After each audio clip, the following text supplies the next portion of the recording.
Hey guys, today I'm going to be sharing with you the books that I plan on reading in February and March 2025.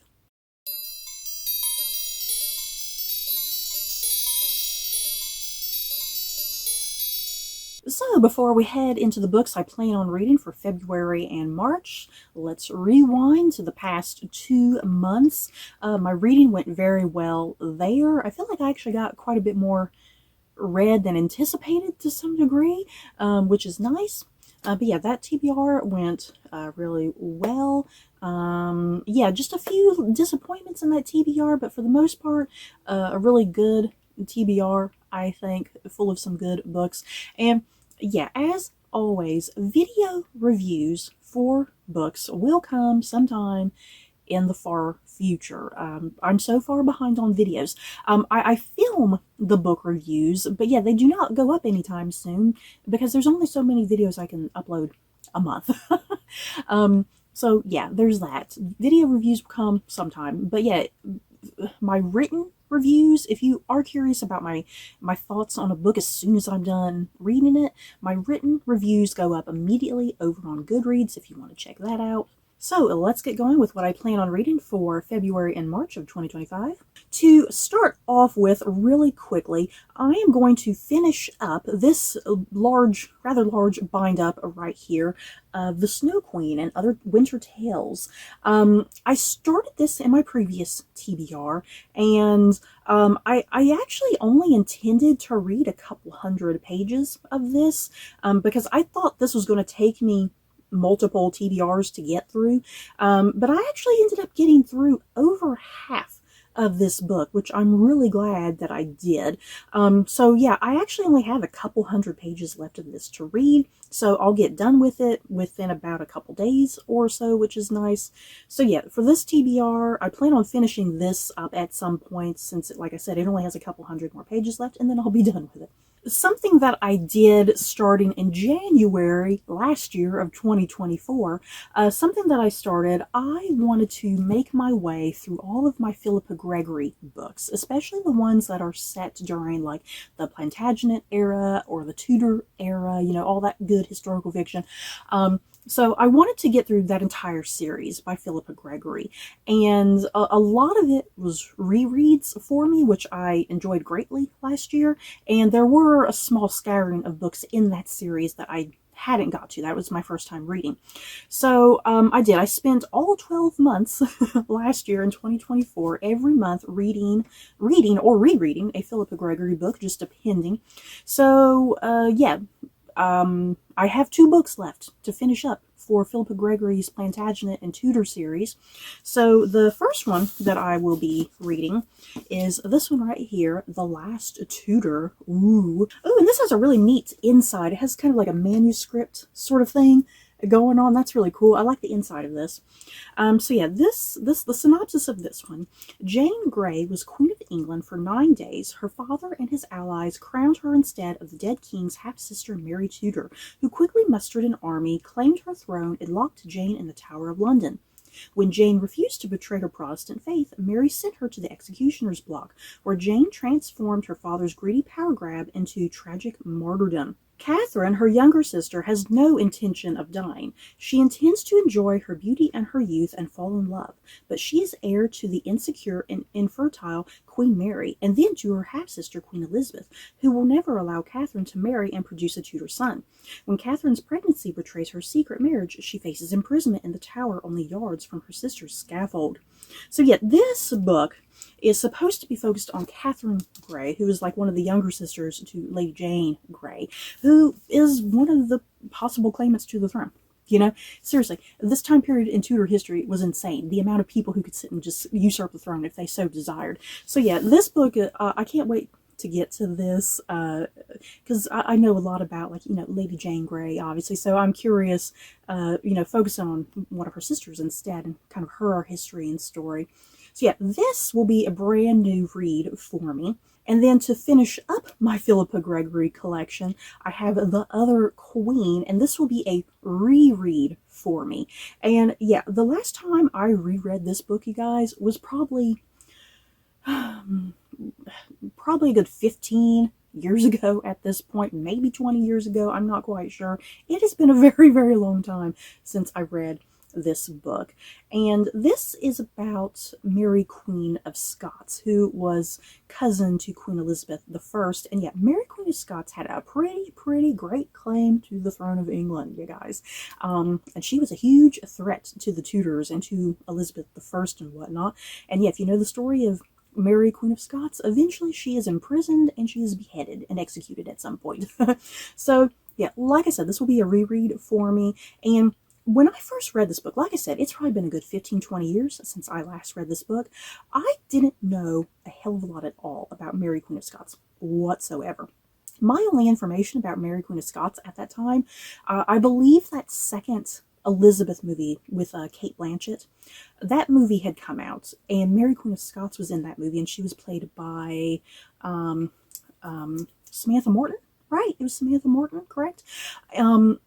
So yeah, that was my only experience with Mary Queen of Scots. And yeah, since then, I have consumed a lot more information about Mary Queen of Scots, and she is just such an interesting historical figure.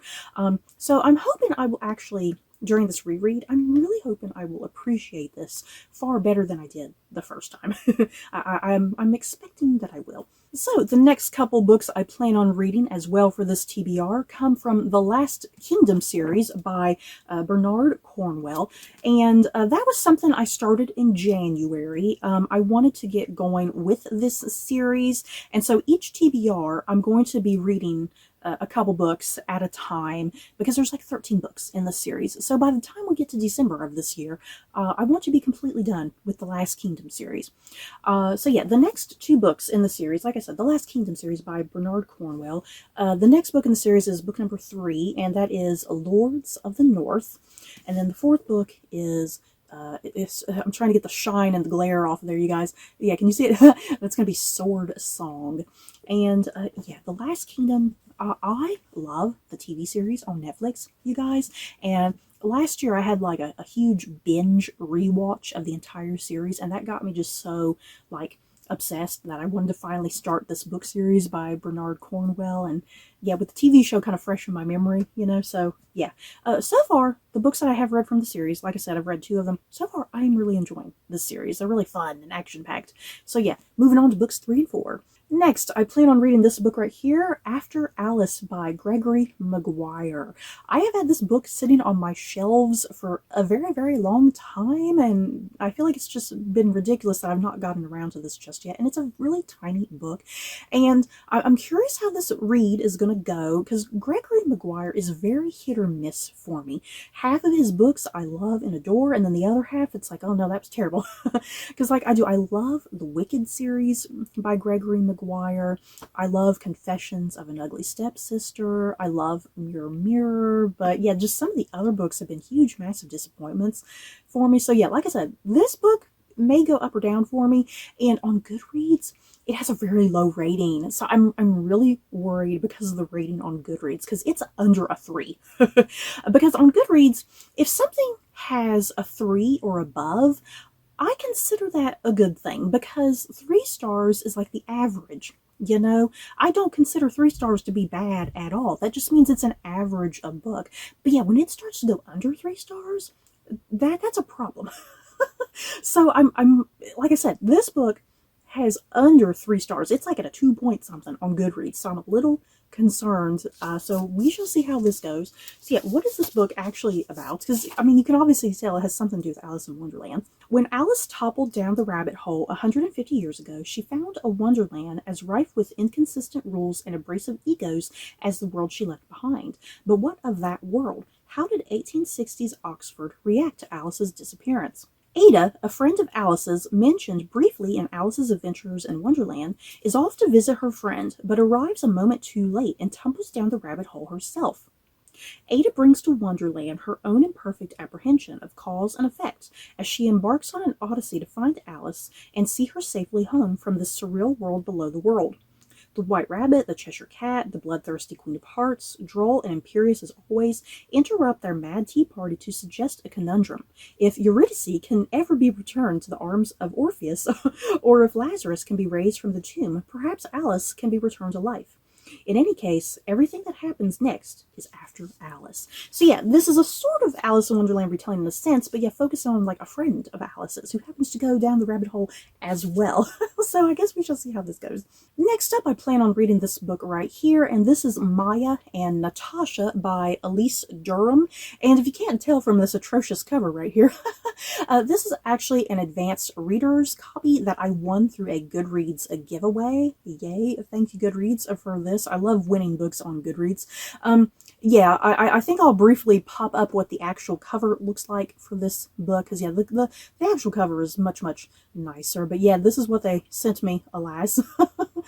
So yeah, this book, Maya and Natasha are twin sisters born in the midst of the siege of Leningrad in 1941 and immediately abandoned by their mother, a prima ballerina at the Kirov Ballet, who would rather die than not dance. Taken in by their mother's best friend at the Kirov, the girls are raised to be dancers themselves. The Ballet Academy and the totalitarian Soviet regime is the only world they know. In 1958, now seniors at this ballet academy at the height of the Cold War, all Maya and Natasha and their classmates want is to dance with the Kirov and to join the company on its tour to America next year. But a new law from the Kremlin upends Maya's and Natasha's lives. Due to fears of defection, family members may no longer travel abroad together. The Kirov can only accept one of them. Maya, long accustomed to living in her sister's shadow, accepts her bitter fate until a new dance partner inspires her to dream bigger and practice harder. For the first time, and at the cruelest possible moment, the sisters are equally matched, and then one sister betrays the other, altering their lives forever and splitting them in two, though neither will stray far from the other's orbit. As one of the twins pursues her ballet career and experiences a world outside Russia for the first time, the other is cast in an epic film adaptation of War and Peace, produced and financed by the Soviet state. As the Cold War heats up, Maya and Natasha must confront their loyalties to East versus West, to the government that saved them versus their dreams of freedom, and always to each other. So yeah, this is definitely something that is right up my alley that I will enjoy. So I'm super glad I won this through a Goodreads giveaway challenge, you know. Yeah, we shall see how it goes. And I will have time for one more book, so let's pull out my trusty handy-dandy TBR jar here, you guys. And as always, I failed to neglect to shuffle this properly, because all of the new books tend to go at the top, obviously. I need to have a good reshuffle. So yeah, let's dig somewhere in there, and I think my hands is a wee bit stuck. Because I am a little worried I'm going to drop all of this. Oh no. Hold on, I need to put this down because it's all going to come tumbling out. Okay, crisis averted, you guys. I had this one piece of paper in my hand and I was determined not to let it go. Okay, it is. Oh yeah. Okay. I need to figure out where this book is exactly. And I'm trying to remember if it's like hardback or paperback, because that helps me locate it if it's hardback or paperback. Dear God, where is this book? Okay, that took me an embarrassingly long time to even hunt this book down, and it was kind of somewhere right in front of me, but that always happens when I'm trying to film these videos. I can never find the book that I'm looking for until like the last minute. But yeah, the book that came out of the TBR jar, you guys, was this book right here, The Paris Library by Janet Skelsian Charles. So yeah, let's see what this is about. Oh, this has a cool inside cover. There's like a book here and some postcards. That's really cool. Yeah, you got the Eiffel Tower over there. Okay, so this book, it has a couple different timelines, it looks like. So Paris in 1939, young and ambitious Odile Souchet has it all. Her handsome police officer beau and a dream job at the American Library in Paris. But when the Nazis march in to occupy the city, Odile stands to lose everything she holds dear, including her beloved library. Together with her fellow librarians, Odile joins the resistance with the best weapons she has, books. When the war finally ends, instead of savoring freedom, Odile tastes the bitter sting of unspeakable betrayal.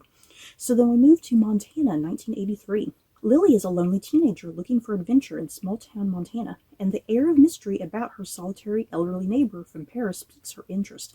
I'm going to guess it's Odile from the 1930s, but now it's an elderly lady. As Lily uncovers hints about her past, she finds that they share a love of language, the same longings and the same intense jealousy, never suspecting that a dark secret connects them. So yeah, this sounds pretty thrilling. I do love like dual narratives, especially if something takes place, like in a historical setting, and then yeah, you move up a couple decades, So yeah, this sounds really good. Can't wait to see how this goes. So you guys, that is it for everything that I plan on reading for the next 2 months. In the comments below, have you guys read any of these books? Do you plan on reading any of them? Just let me know. So that's it for this video. Don't forget to like, comment, and subscribe. And if you like this video, you may like these other videos. Bye guys.